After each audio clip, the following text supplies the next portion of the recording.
So my name is Peter Ingebretson.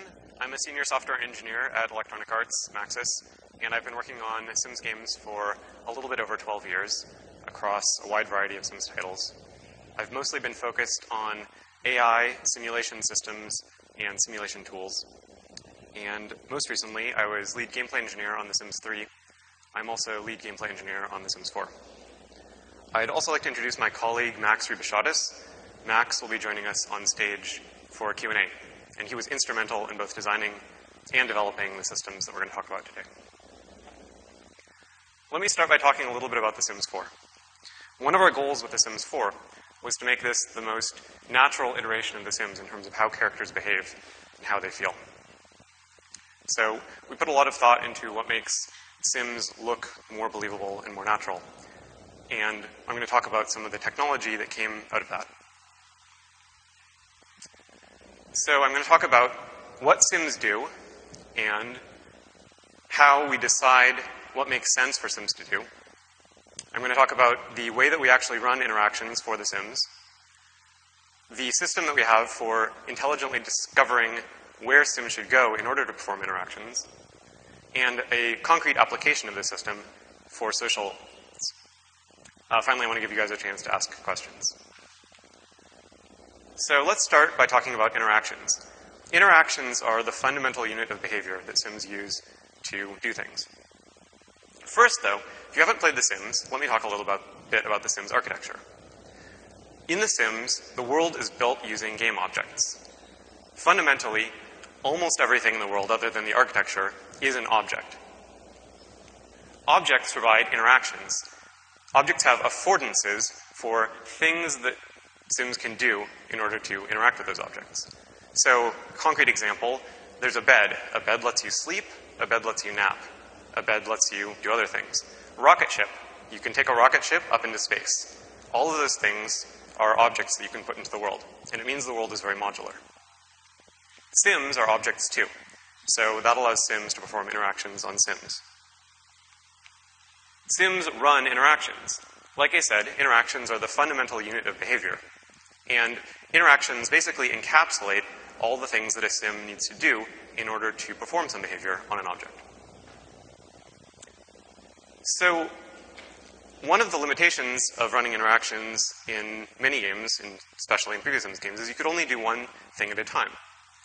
But that's not very natural. When we looked at The Sims and tried to decide what would make them feel more natural and more believable, one thing that we realized is that in the real world, people do things at the same time all the time.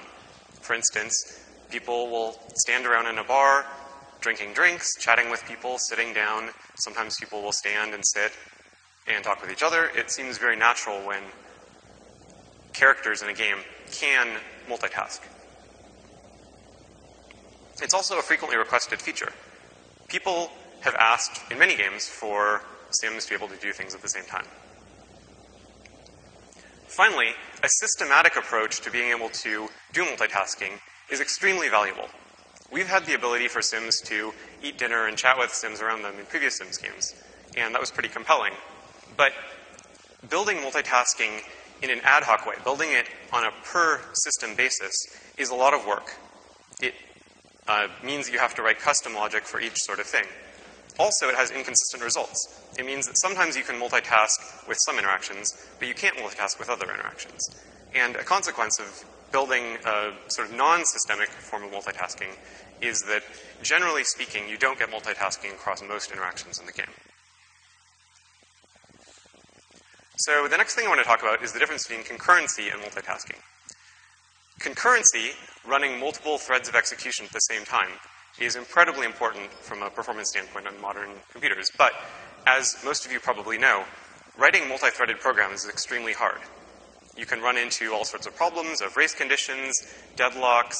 It's just a very complex programming environment in order to have lots of things happening at the same time. It makes it difficult to reason about what's going on, and difficult to predict, and difficult to debug. So, generally speaking, especially when you're writing a lot of gameplay logic, it's not a place that you want to be in.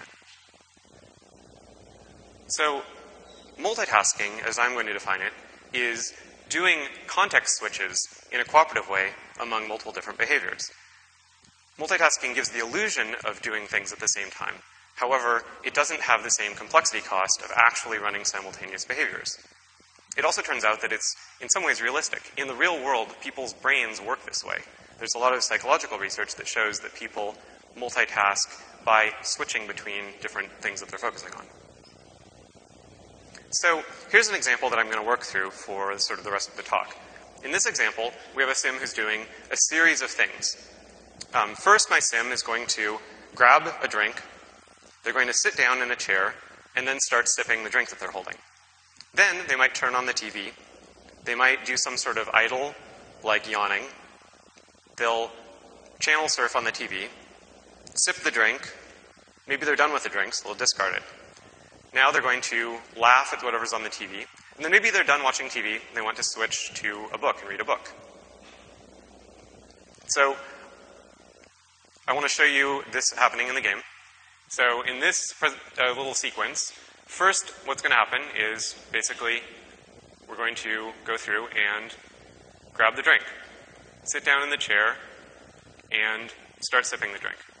At this point, my sim may decide to turn on the TV. So now I'm multitasking. I'm watching TV and drinking a drink. In order to express this, I might drink the drink for a little bit, might laugh at whatever's happening on the TV. And now, at this point, he's done and going to go and read a book.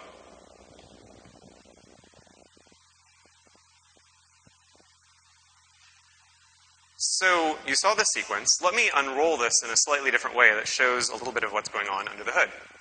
So expand. So you can see during the sequence that there is multitasking going on. Each of these timelines, or each of these rows shows a timeline.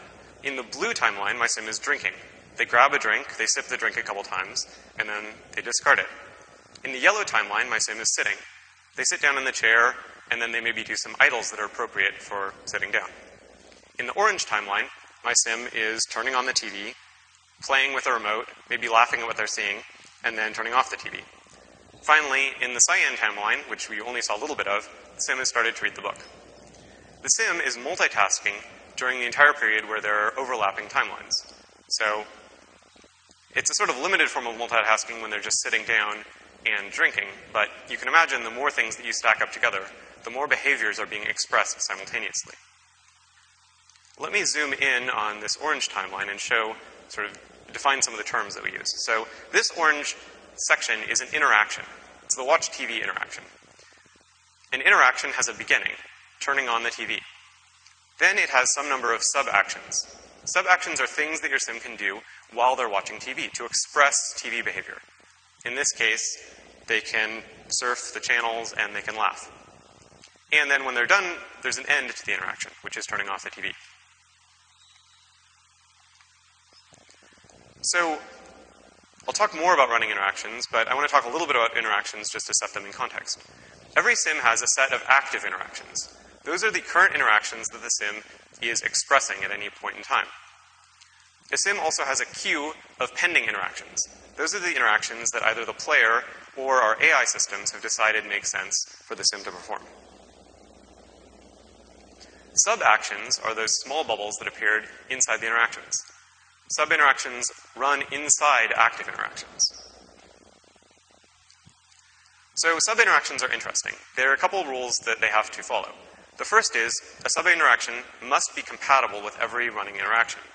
The reason for that is if a sub-interaction happens in one interaction, but another interaction is currently active that it's not compatible with, the sim's behavior will look very strange.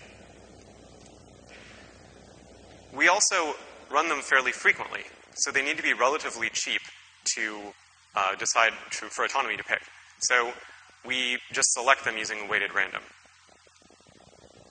And finally, they can be limited with additional tests. If we want some gameplay restrictions on when particular sub-interactions occur, we can also prevent them from happening. So let me talk about constraints. I mentioned that sub-interactions must be compatible with all other running interactions, which means we must have some rules that we use to decide which interactions are compatible with each other. So the constraint system gives us that. So the first question that we might want to ask is can I perform a particular action? So I'm going to talk about this in a slightly logical way first, which is, so how do you decide if you can perform an action? If you don't satisfy some particular condition, then you cannot perform the action. This is thinking about this in a negative sense. So if some condition is not satisfied, then you can't do an interaction. Another question you might ask is, how do I perform an interaction? I want to do an action, so how do I do it? If you think about that in a logical sense, it's given an action that I want to perform, what is the condition that I need to satisfy in order to perform that action? The interesting thing, or the thing that I want to point out about this, is that the same terms appear just on different sides of this logical expression.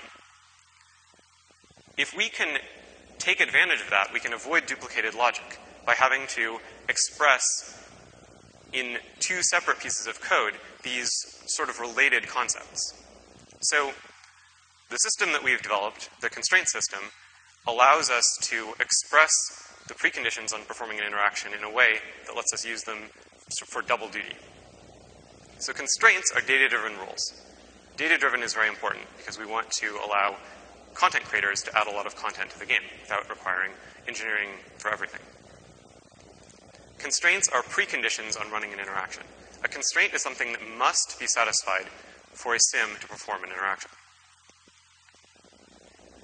So they answer the specific questions of, can I run an interaction? And also, how do I run an interaction? So let me walk through a couple examples of constraints that occur in the game. One of the simplest forms of constraints is a position constraint. A positional constraint says, a sim must be in a particular region or at a particular point in order to do an interaction. In this case, a sim wants to watch TV. In order to watch TV, my sim has to be inside this polygon that you can see. If they're outside of it, they're either too far away or they can't see the front of the screen. It's not enough to be inside this cone in front of the television if I'm facing away from it. An orientation constraint encodes the restriction that I have to be facing the television. If I'm a sim, I have to face the TV in order to see it. Both of these constraints are defined in our XML-based tuning tool, which means that a designer can easily add a constraint or modify the constraint on whether a sim can watch the television. A related type of constraint is an animation slot constraint. This constraint is basically a combination of a position and an orientation. What makes this special is that this constraint is extracted dynamically from animations. This means, and models. So this means that people who are creating art can define interactions, and those constraints will automatically be expressed in the game by extracting the constraint directly from the content in our pipeline. In this case, this animation slot constraint says that if a sim is sitting down on this seat of the sofa, they're going to be at this particular position and facing this location. But we have other animation slot constraints for other types of things. Another type of constraint is a posture constraint. This is a little bit different than the previous ones because it is a constraint on the animation state of a sim. So a posture is a way that a sim can be situated in the world. For instance, standing is a posture, sitting is a posture, relaxing might be a posture. We might have a lot of postures. Each posture is a neutral animation pose that animators can author content relative to. In this case, in this screenshot, there are two postures represented, a sim who is standing and a sim who is sitting. And a sim can watch TV from either posture. I mentioned micro-actions, or sub-actions before. Sub-actions are run inside interactions, and they can be run from different postures. So here's an example of a sim watching television, and it's going to do the same sub-action from 3 different postures. Sitting, and running on a treadmill.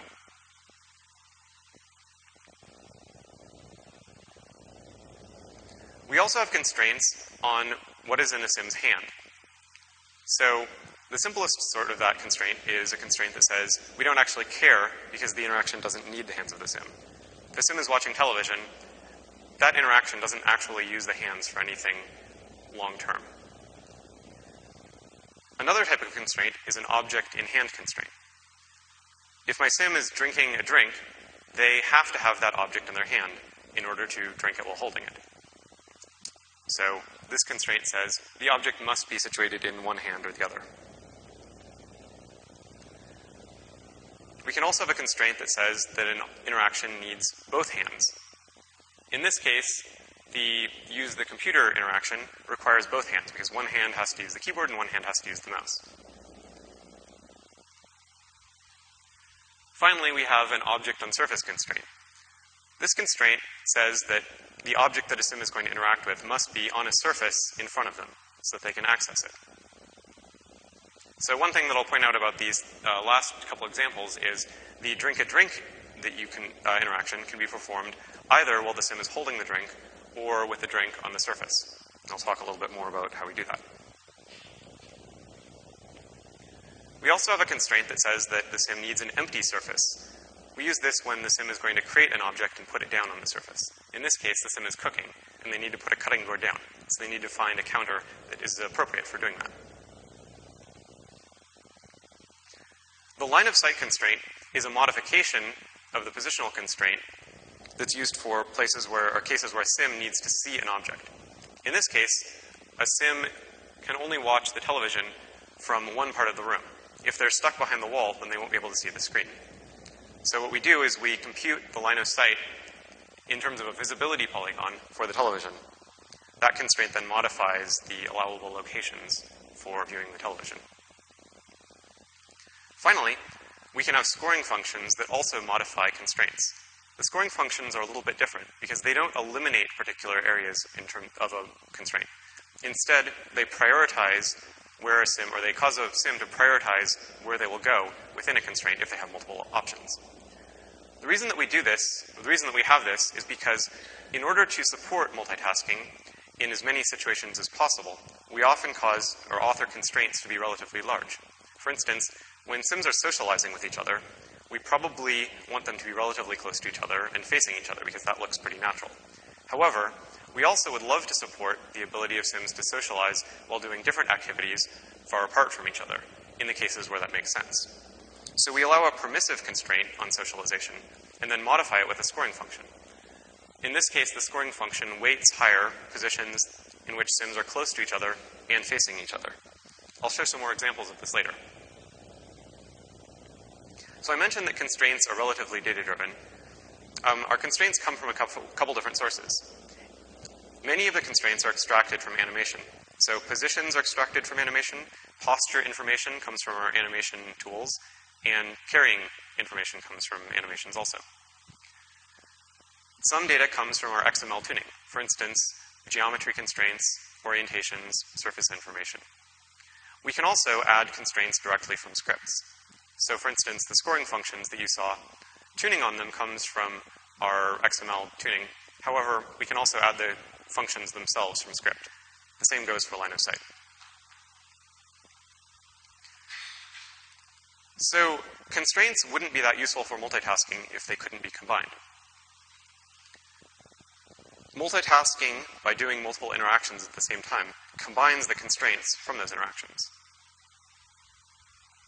We support several operations on constraints that make this possible.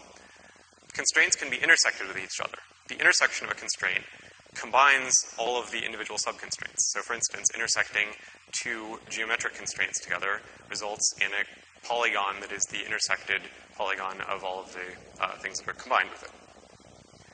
We can also generate a constraint that's a union of multiple constraints. We use that to express interactions that can be performed in multiple ways. For instance, the drinking a drink example that I showed can be performed either while a sim is holding the drink or with the drink sitting down on the table in front of them. I'm going to show an example of some constraint intersection. So first, my sim is going to be directed to go here near the center of the room, and they're going to be doing only that, which means their only constraint is the position that I've told them to go to. They won't care about orientation. Because of this, they're going to face straight ahead based on the direction that they were routing. Next, I'm going to direct them to interact with the television and then tell them to go here. You'll see that they'll care about the television. So first, go here. My sim is simply going to a constraint and facing straight ahead. Second, I'm asking him to watch television. You'll notice this now adds a new constraint that has a position and an orientation. saying, here's where you have to be in order to watch the television. Here's where you should face. Now when I do a go here, my sim respects the combination of both of these. I'm both going to a particular polygon, but also respecting the orientation of facing the television.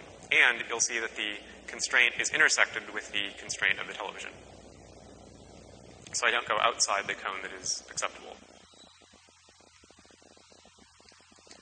So why is this relevant to multitasking? A fundamental question of multitasking is, are two interactions compatible with each other? Can I perform one interaction and another interaction at the same time? And the answer is given by constraints. Yes, you can if the intersection of the two constraints is non-empty. In this case, the combined interaction, or the combination of doing multiple interactions at the same time, has a constraint that's given by the intersection of the constraints from the individual interactions. So here's an example of that. What I'm going to show is sim watching television. You'll notice that this sim is going to sit down in the sofa in the sofa seat that is inside the constraint of the television and is facing the television. A second sim directed to watch television is going to stand in front. The sim can't sit down in any of the seats because they're either facing the wrong direction or they are outside of the cone. You'll notice that she stood in the center of this region. The reason for that is a scoring function that weights higher points that are closer to the center. So what are the details on how we actually process interactions in order to enable multitasking using constraints? The interaction queue is the system that runs interactions. So going back to this before, I mentioned that each sim has a set of active interactions and also an ordered queue of pending interactions. Interactions also have a priority. The priority is high for actions that were user-directed, that a player chose that their sim should perform. Priority is low for things that were autonomous. For instance, my sim was left to their own devices and decided to do something on their own. Finally, the priority can be idle if a sim was doing something, either autonomously or user-directedly, and then they got bored of it or they finished. If I tell my sim to watch television, the priority will be high for a while. Then, at some point, they're going to have had enough fun and be tired of watching TV. At that point, the priority drops to the idle priority. They'll keep watching television if they have nothing else to do. But at that point, they're allowed to go and do other things because the priority is so low. So when we're processing the queue, we always look at the thing that's at the front, the head of the queue, and ask, can this next interaction run? The answer is no if the interaction is incompatible, following the rule that I described earlier. We intersect together the constraints of the thing that we want to run and the things that the sim is currently doing that are equal or higher priority. Anything that's lower priority is not relevant in making this decision. For instance, if my sim happened to be watching television, but they were really bored with watching television, and I tell them to go do something else, or they even autonomously decide to do something else, it doesn't matter that they were watching television because they're just doing it out of boredom. However, if my sim is watching television because I told them to watch television, and then I told them to do something else, like to go fly up into space in the rocket ship, those are incompatible. So the next interaction that I queued is going to wait.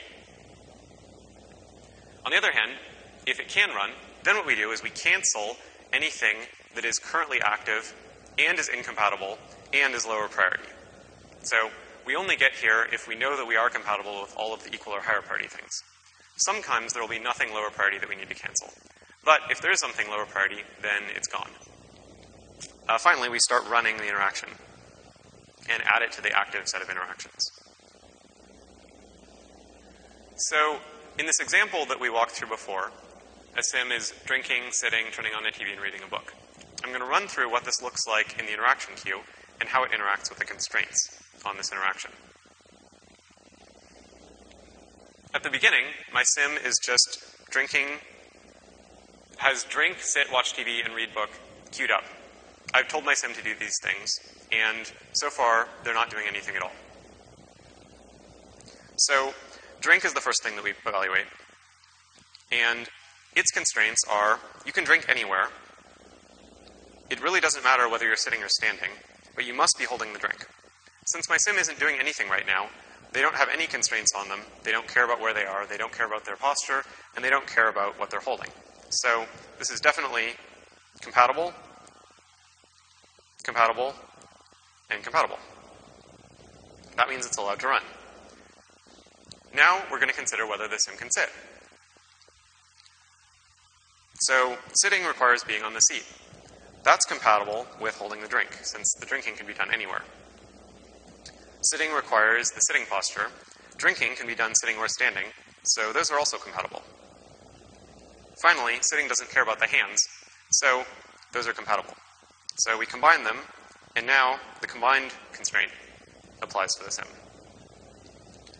Watching TV comes up next. Watching TV requires being in the viewing cone of the television and facing it. The seat that my sim was sitting on is in there, so those are compatible. TV can be done sitting or standing, so that's compatible. And finally, TV doesn't care about hands, so that's compatible. So that's going to drop down. Finally, read a book. Reading a book can be done anywhere, so that's compatible. Reading a book requires sitting or standing, but it has been explicitly tuned by designers to be incompatible with watching TV. This has been done for gameplay reasons, because let's say a designer thinks, probably rightfully so, that you'll be extremely distracted if you try to watch TV and read a book at the same time.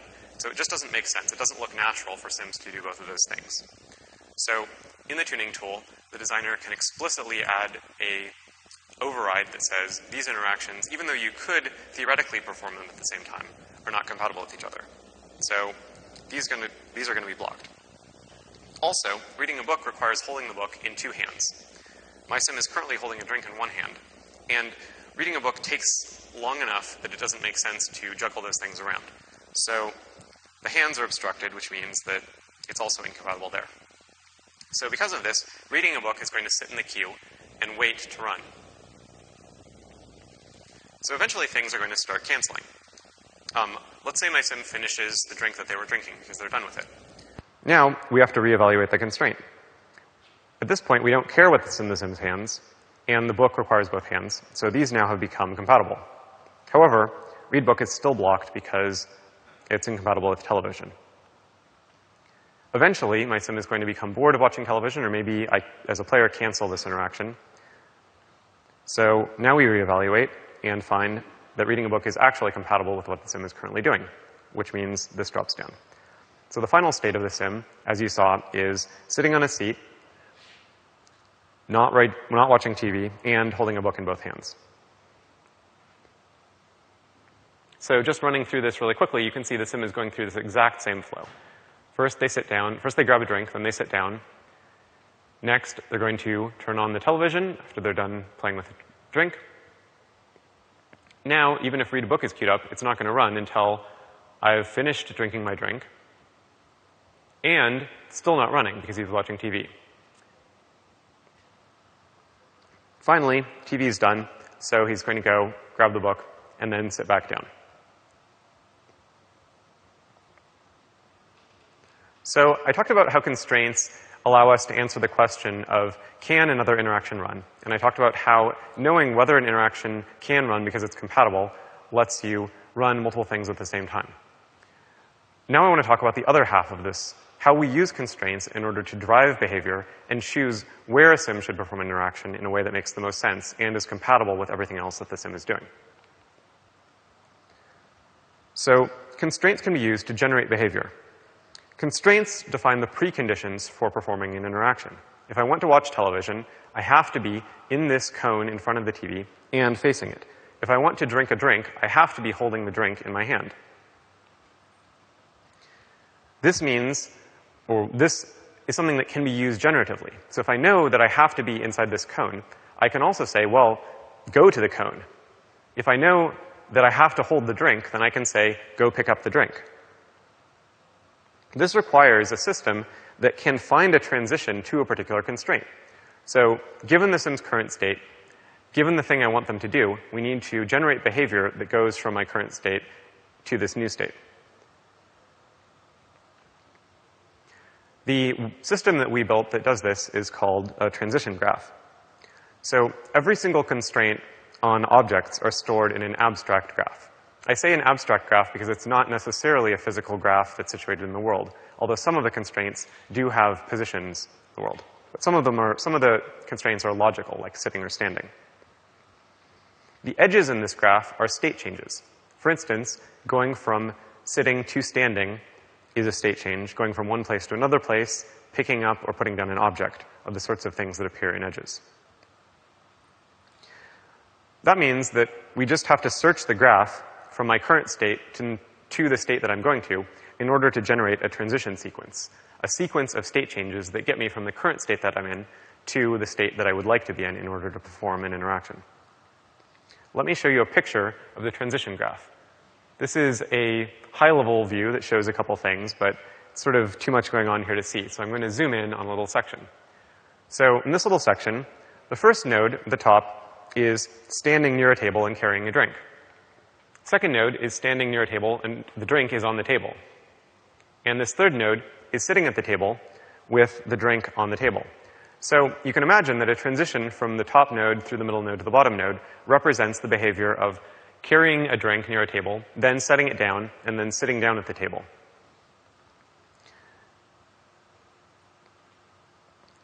So a couple details about searching over the graph. The first is that multiple nodes can match the requirements of an interaction. I talked about interactions that have a union of different constraints, such as drinking.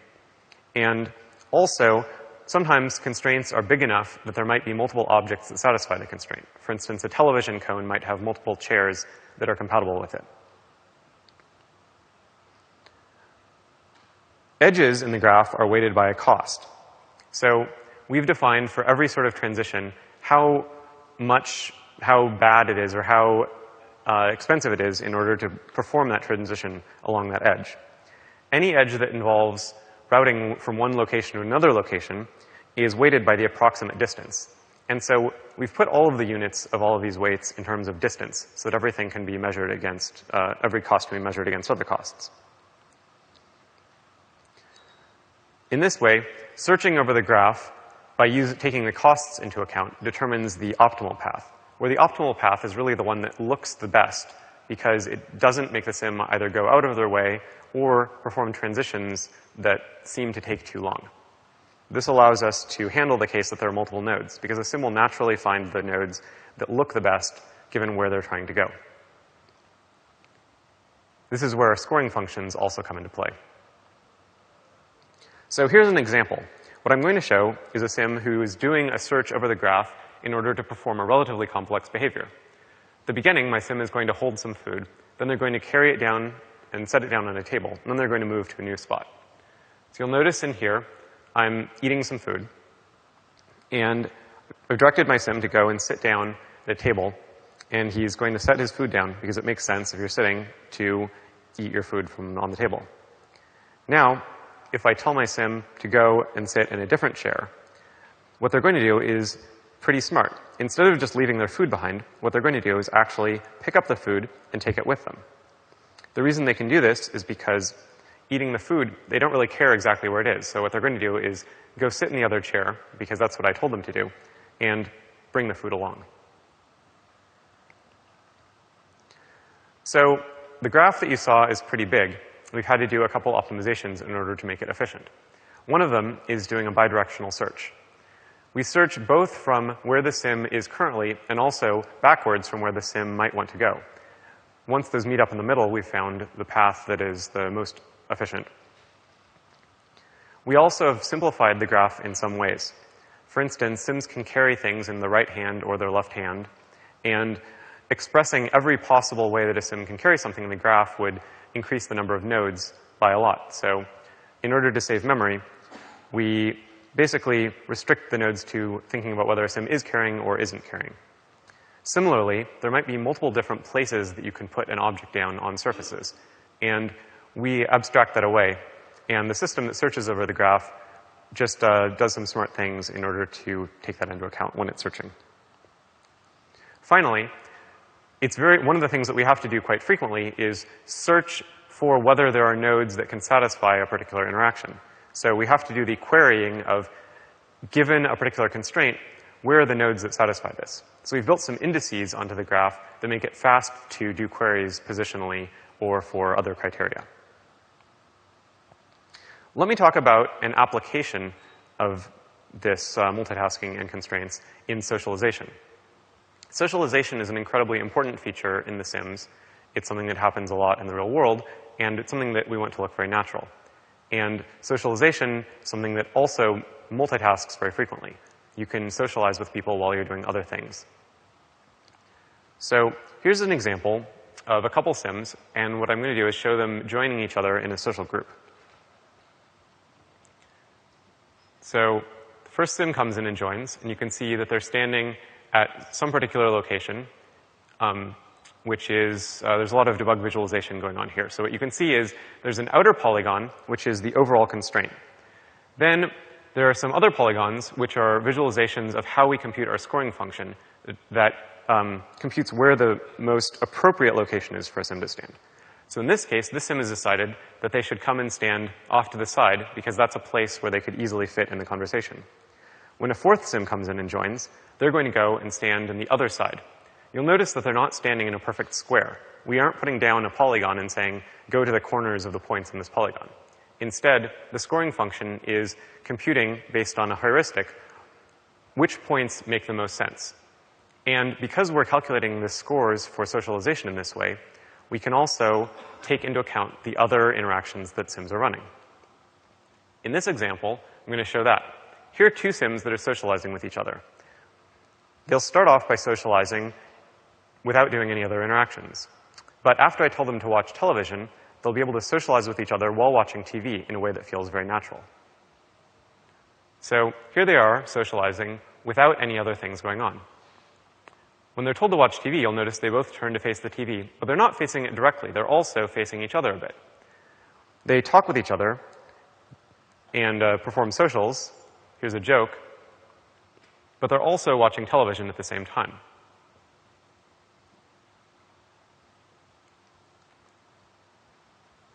We had a couple other special types of constraints that we implemented for socialization. One of them is a convex line of sight. So one thing that you don't want when people are socializing with each other is for them to talk through walls, because that feels extremely unreasonable. And one property of convex shapes is that within a convex shape, any 2 points inside the shape can be connected to each other without going outside the shape. So a convex polygon is the perfect shape for socializing. What we do is we can compute first the entire line of sight for the social group, and then we restrict it to a convex polygon. This means that the Sims can always socialize in a way that makes sense, but we only have to compute this once when we form the social group or when we move the social group. We don't have to do a lot of expensive raycasts. This means that we can compute the compatibility of socialization very efficiently with other things that we're trying to do. Social clustering is another neat example of something that we did in order to make socialization more natural. So in this case, I'm showing you a screenshot that has a couple clusters that we've calculated. So what are clusters? In the real world, people often socialize around other objects. For instance, naturally, people will tend to congregate around a set of chairs that happen to be sitting next to a table, or a set of chairs that are in a living room situation where there's maybe a sofa and a couple of love seats and or a couple of sitting chairs. So we use a standard clustering algorithm to dynamically calculate the appropriate locations for socialization based on the configuration of objects in the world. You can see the visualization that we have for these two clusters. Whenever Sims are socializing, we have a polygon that determines the maximum bounds for the social. But sometimes that polygon wouldn't include all of the chairs in a cluster. A consequence of this, or when that happens, one Sim might sit down in one of the objects, but the other Sim wouldn't be allowed to sit down because the other seats in that cluster, even though they seem very natural for socializing, were outside of the bounds of the polygon. And even though we do move the polygons occasionally, there might be a third Sim who's anchoring it in place, because we can't yank the polygon out from underneath the Sim, because that would leave them in an invalid constraint. The solution to this was to take the clusters and add them into the constraints using a union. So whenever Sims are socializing near a cluster of objects, we also allow them to sit down in the objects that form the cluster. So let me talk about some of the challenges of building a system using constraints. I've talked about some of the advantages, but there are a couple of things that you need to worry about. So the first challenge is complexity. Building features using the system requires that you think about how multitasking works. There's less tolerance for an ad hoc implementation.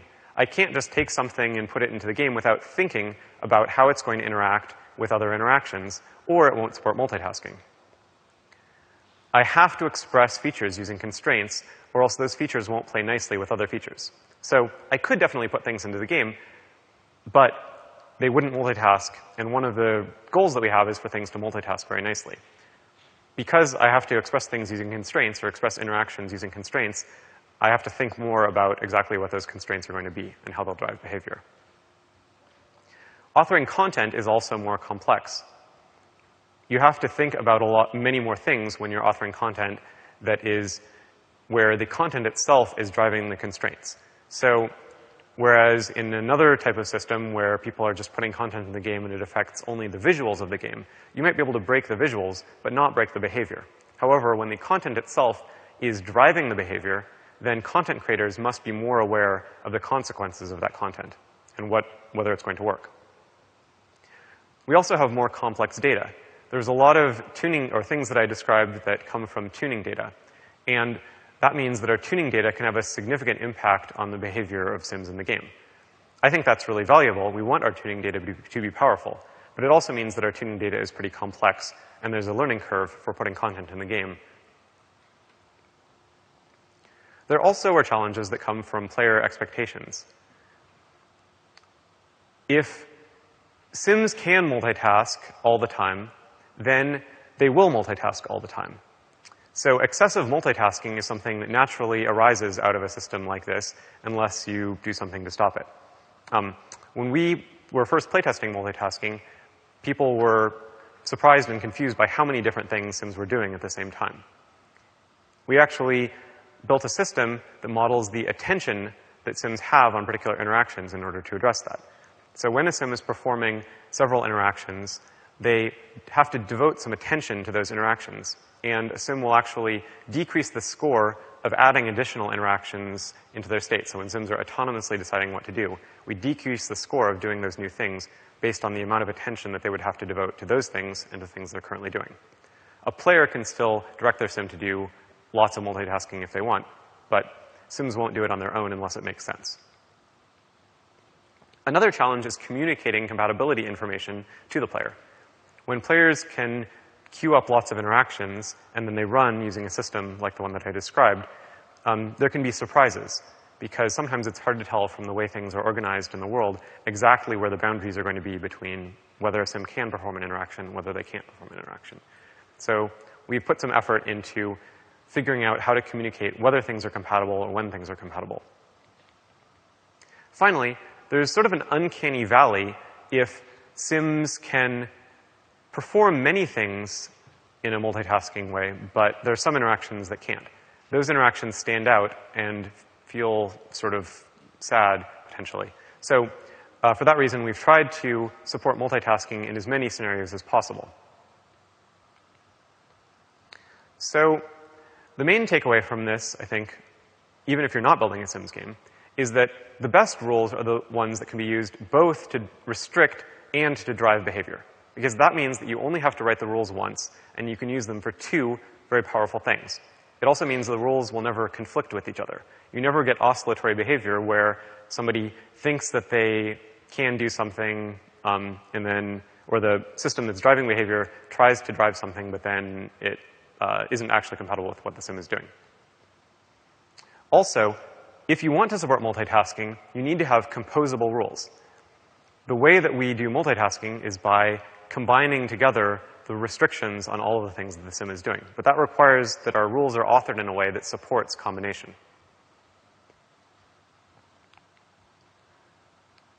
So, all of that said, the impact of having a system like this on the game is pretty big. The spatial relationship between objects is more important than ever before, because sims can use those objects in complex ways, and the ways that they can use them depend on where the objects are situated. Also, we get a more diverse set of behavior with the same amount of content. If I have a couple different interactions that I can do, and I can only do them one at a time, then there's a fairly linear way of walking through that content. But if I can combine interactions together in very flexible ways, then I have many more possibilities, even with the same number of overall interactions. And that's very powerful. It gives a much more emergent set of behavioral options to sims as they're navigating through the world. So that's it for my talk. I'd like to bring Max up on the stage in order to join me in answering questions.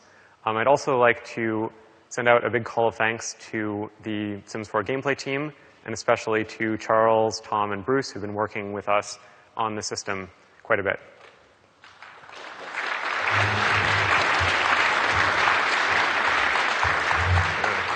Sure, we'll sit down. We'll sit down. So please come up to the microphone if you have questions. I have like 8 questions, so I'll just, okay, people are lining up, so I'll ask one. So I was noticing when the book, the very tail end of the first example, he got up to get the book even though it was reachable nearby, and like, so how much of that is just trying to avoid content explosion because it seems like that would be another layer of constraints you put on where it's like, oh, that could have been an upper body thing and he reaches, that just, you fill that in with content, and if so, is there an easy way for the people to detect those situations during test and go, oh, that's the common, in other words, once you've got this composited set of constraints, can they easily, in their debug tools or whatever, go like, what was happening right there, such that I can then fill in that behavior, and what would it need to have to fix it? Sure, that's a really good question. The answer to specifically why a sim can't, or that sim didn't pick up the drink while seated, is actually that that's a bug, basically, that there is a constraint for picking up an object that is a small circle around that object, which probably includes the seat that the sim was on. So that's a great example of a thing that we would identify as a deficiency in the multitasking ability of that sim, or a transition sequence that looked unnatural.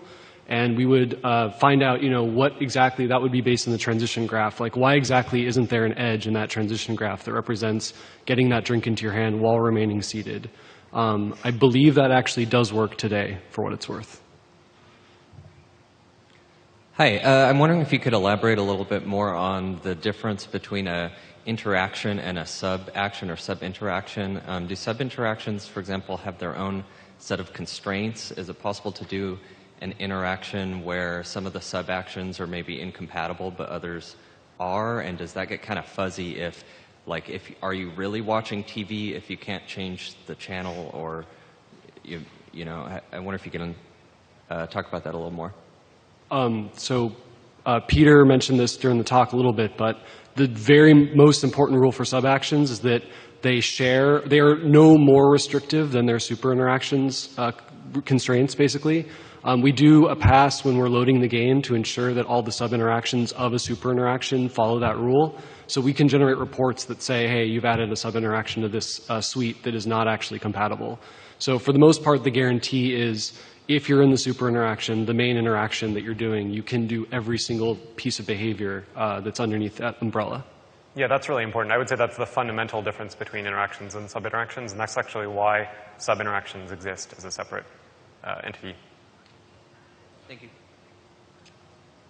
My question is, are interactions interruptible? So, for example, if I'm watching TV and drinking and sitting, and all of a sudden the fire alarm goes off, how do you unwind all that? Do I have to actually get up and turn the TV off and put the drink down, or do I do something else? Sure. Well, I can definitely say that interactions are interruptible. That's an important feature of the Sims, that your Sims aren't locked into something, because it's very frustrating if your Sim keeps doing an interaction beyond the point in which you want to do it.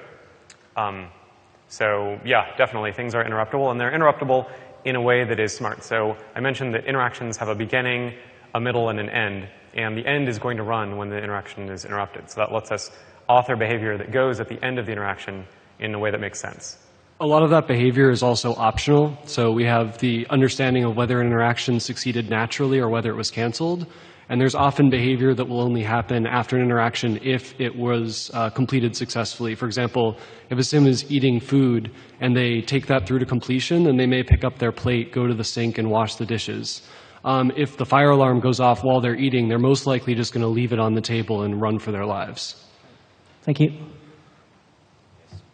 Hello. Question about the watching TV and reading book. You mentioned that that was explicitly marked as blocking each other. So couldn't it be possible just to have like constraint like vision focus or something and use that for the both actions and through that have the constraint that they can't happen at the same time? Yeah. So if I understand the question, you're asking, would it be possible to have a constraint that says that those are incompatible with each other? Yeah, more like that you wouldn't need to like explicitly mark these blocking each other, just have some more general approach that it requires both of your eyes for the action, kind of. Yeah. Generally speaking, the compatibility between interactions is, when it comes straight out of the box from, let's say, our animation and modeling teams, is overly permissive. Basically, the basic constraints that are data-driven define what is physically possible for a sim, but that doesn't necessarily mean that that makes sense or is a good idea or realistic. So I'm not sure there's a general approach where we could encapsulate what makes sense for human beings to do in sort of a couple lines of code. And it seemed more reasonable to rely on our senses as designers and game developers and sort of as human beings to make those determinations. It's also, you know, the sheer number of interactions and combinations we have is a lot, obviously, but by playing the game, we get a general sense of which things make sense, and it's been an iterative process to sort of create these blacklists over time. Okay, yeah, interactions can be grouped together, and then you can prevent in one interaction from being compatible with a whole set of other things. So we can build up a library of interactions and classify them in some way, and then set up the incompatibility based on those libraries. Okay, thanks. I'm just trying to wrap my head around the transition graph. I do that as well sometimes. Okay. Apologies if you already covered this and I missed it somehow, but the transition graph is ultimately expressing what actions cause what state transitions for what objects, right? Correct. Oh, okay. So what's the state space of the graph? Is it like every object in the world? Or it seems like it's more than just the transitions for a given object. Sure. So the graph that we showed, if you could go back to that slide one more. This graph is actually for a specific lot, so for a specific configuration of objects. Some of those nodes are sitting at this particular chair and sitting at this particular chair at this particular table. There's also another aspect of the graph that is abstract. For example, the target of your interaction is in a slot on this table in front of this chair. Now, we're not going to have a different node for the drink and for the food and for the, you know, voodoo doll and every single carryable object in the game because the graph would be gigantic, obviously. So we do sort of a mixture of a graph that is instantiated in the world and understands the spatial relationships, especially between immovable objects, static objects, things that move only during build by, and movable objects, carryables, objects that the Sims can manipulate. So basically, the total graph there is what's possible given many different states of the world. And before we do a specific transition search, we sort of validate each edge to say, is this possible given the state of the world as it exists right now? That also means that we don't have to update the graph every time something trivial about the world changes. For instance, when something is placed down on a counter, we don't have to spend time recomputing things. And what do you do if an object gets spawned? If an object is spawned that would need to be inserted into the graph, then we do an incremental update of the graph to add the nodes that would be relevant to that object and add any relevant edges that would need to connect to other related objects nearby. Cool. Thank you. So it seems that you decide on the constraints when you start the action. So what happens if a Sims decides that it can watch TV, for example, and it starts watching TV and another one gets in the way? So there is no direct line of sight to the TV. You're saying like a Sim stands in front of your Sim? Yeah. Yeah, that's a great question. So there are a couple things that can change while a Sim is watching TV. We don't actually block line of sight based on another Sim standing in front of the Sim because in the real world, you actually can watch TV around another person. Maybe it's a little bit awkward, but it happens. So we don't want to have a hard edge where your Sim just gives up in disgust because somebody happens to pass in front of them or even happens to stop in front of them. Instead, there are other systems that we might build that might encourage sims to stay out of the way.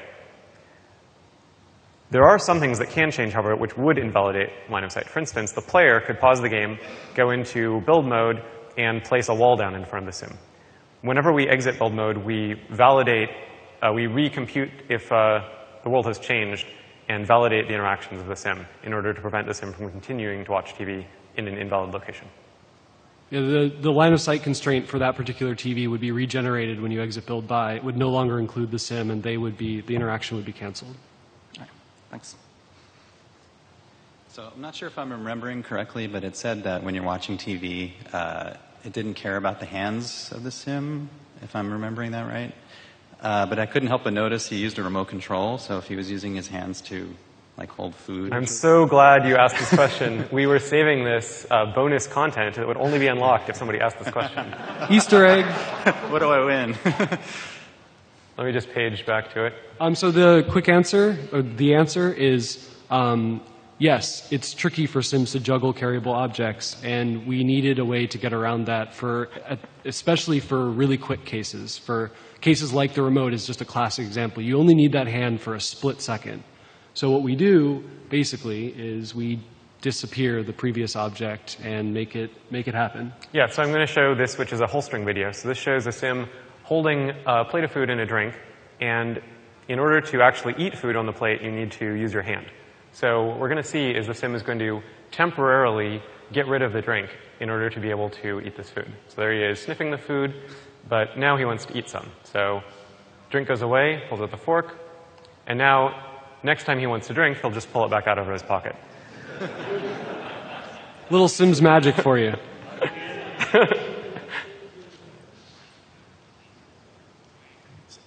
On that same kind of note, I noticed the read book has a two-hand constraint, but he was clearly, the animation was reading it with one hand. Is that just you block it out so that you can turn the page when it's time? It's mainly for being able to turn the page. There was a big discussion about how many hands a book would need and how much space. These are the types of really difficult meetings that have to happen to figure out how to make these things work with each other. I hold the book with two hands, but then if they close the book, they walk and they have the other hand free. But then they get a drink. Now they can't do anything with the book, so you're screwed. So you have to... I believe we do have reading book and drinking working. Yeah. That was a result of some iteration on what those constraints would be and building systems like holstering that would allow us to play some games on the edges where it didn't quite make sense. Right. I mean, you guys have a bigger problem because you're trying to do all the things in the entire world. This gets into the uncanny valley thing we brought up earlier, which is if you can watch TV and drink and chat with your friend all at the same time, but you can't read with a cup of coffee, then that's going to be confusing. Right. One other thing I wanted to add to that, which is drinking a drink can actually be done in two ways. You can either hold the drink or put it down on a surface. So for instance, a sim can't hold a drink while using a computer, but what they can do is put the drink down next to the computer and then use the computer and switch to the drink. If they want a holster and there's a settable downable surface nearby, will they prefer that to disappearing it? We do not holster on slots. We holster by making it disappear in all cases for simplicity. All right, last question. Hi. I wonder if you've thought about trying to use the constraints to actually determine what the sim is going to do next, or what they're based on their needs. Like, for example, maybe I'm both hungry and thirsty, and I'm hungrier than I am thirsty, but I can drink with one hand, and it takes two hands to eat. So I can maybe drink and yo-yo at the same time, and that fulfills two of my needs instead of one. That's a really great question. Autonomy is very intimately integrated into this system. So when Autonomy considers the 10 interactions that it's interested in doing, let's say, it's going to actually ask the constraint system, is this interaction possible to do along with all the other things that I really want to do? And we score things based on how many things that they can continue to do that they are already doing that they care about. So in your example, if the sim couldn't eat and do what they were doing, they would choose the drink because they know they can do those things. Great. Thank you. Great talk. Great. Thank you. If you have additional questions, we can stick around for a few minutes. Yeah. Okay. Thanks, everyone. I really appreciate